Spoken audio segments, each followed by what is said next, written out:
everyone, welcome back to Fix the Family. My name is Raylan Allamont, and we are bringing you truth without compromise for the family. This is our blog edition, and in this edition we're talking about the family cliff. Now, there's a lot of talk out today. We're on December 12th right now as we are recording this, and the big talk is the fiscal cliff, which I was warning people about, as this is what they were referring to it as, since the Supreme Court the decision on Obamacare, saying that it was legitimate and that these things were going to go forth and in the coming of the changing of the tax laws. But I believe it was Friday, the good governor of our good state of Louisiana comes out with something very similar to the attitude that I've had toward it that I want to share with you and relate it back to the family. And he calls it cliff diving. And he says, as the nation eagerly awaits Washington's solution to the so-called fiscal cliff, negotiations continue back and forth in the media and in reality. Here are a few thoughts for your consideration. And this is Bobby Jindal, our governor. Today it's the fiscal cliff, but that surely won't be the end of it. Next year there'll be the fiscal mountain. After that, the fiscal black hole. And after that, fiscal Armageddon. A nation has $16.3 trillion in debt, a debt larger than the entire economy, has already driven through the guardrail and is in free fall with the cliff somewhere in the rearview mirror. So we knew this was coming. For anybody to think of it as some kind of surprise or, the media hype over it is a bit of a reach, let's just say.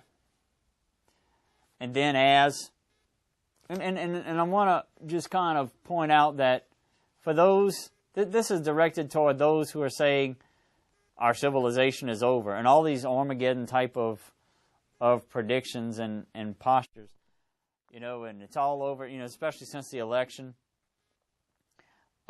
Maybe those that are feeling that are a bit overwhelmed, and people like this, Bobby Jindal, and we're Generation Xers.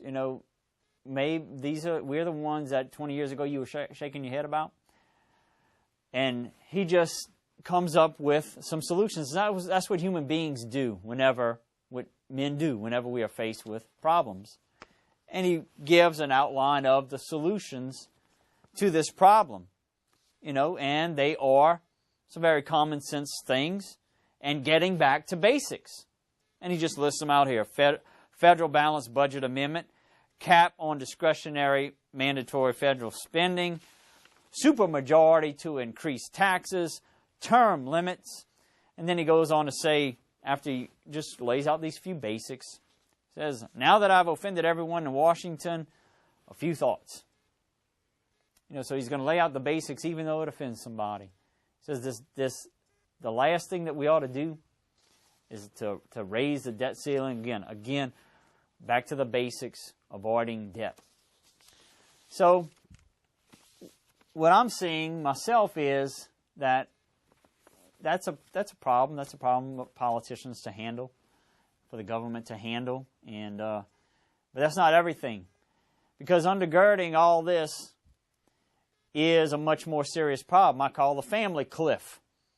With a 60% plus divorce rate, people shacking up before they're married, and then those marriages, once they do end up getting a divorce, children that are even brought up in Catholic homes, leaving the faith and not going anywhere with it.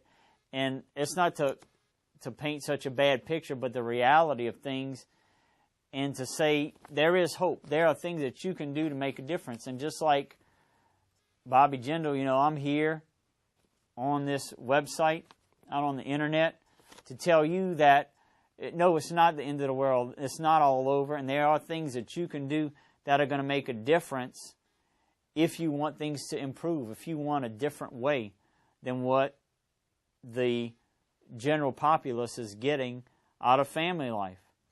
And much the same as the governor said, in this case it also involves getting back to the basics. So here's my list. A two-parent family, husband and wife. We got to state that now, okay, because, you know, we're starting to see some weird stuff going on out there. Be open to children as soon as you're married. Be fiscally ready before you get married. Don't get married and then wait and use artificial contraception, which is a mortal sin, and then wait too late to have children. No shacking up. That's a mortal sin as well. And it's a highway to divorce. Don't try to buy a $250,000 home when you first marry. Avoid credit. Stay out of debt. The father should be the provider of the family. The wife should be a stay-at-home mom. If you're going to have children, raise them yourself. Don't bring them to the daycare. Have lots of kids and breastfeed them and then homeschool them, because you don't need to have two incomes. You don't need to both have careers, and the wife is very much able to educate her own children, and it helps to build a strong family unit, and is quite often a superior mode of education to this antiquated education system that we have today that's based on the agrarian age.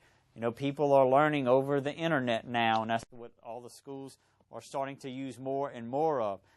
For the family, the dad's the head of the house. The wife is to be submissive to her husband, and the husband and wife should exhibit a stark contrast between femininity and masculinity, so that the children will be able to understand their own genders and how they're supposed to behave.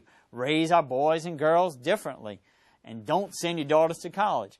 Now that I've offended all of the feminists, no, I don't believe that women are brood mares. They are women. God made their bodies to have babies when they are intimate with a man. They are not sex toys that are using their bodies to promote their careers in the workplace, what the feminists positively called the hookup culture. Boy, is that now, and they are supposed to be pro-woman, and they're making objects out of these women and promoting it as a positive thing. Catholic families, don't imitate and don't follow this feminist culture that we live in. See the things that they are implementing and trying to weave into our lives and force us into a corner. The families in a turmoil, in a downward spiral.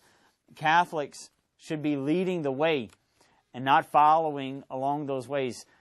As the Scripture says, do not conform yourselves to this world. There's good times ahead for those who want to do things differently, who want to take responsibility and get back to the basics. Come back and see us here at Fix the Family. My name is Raylan Alamon. God bless you.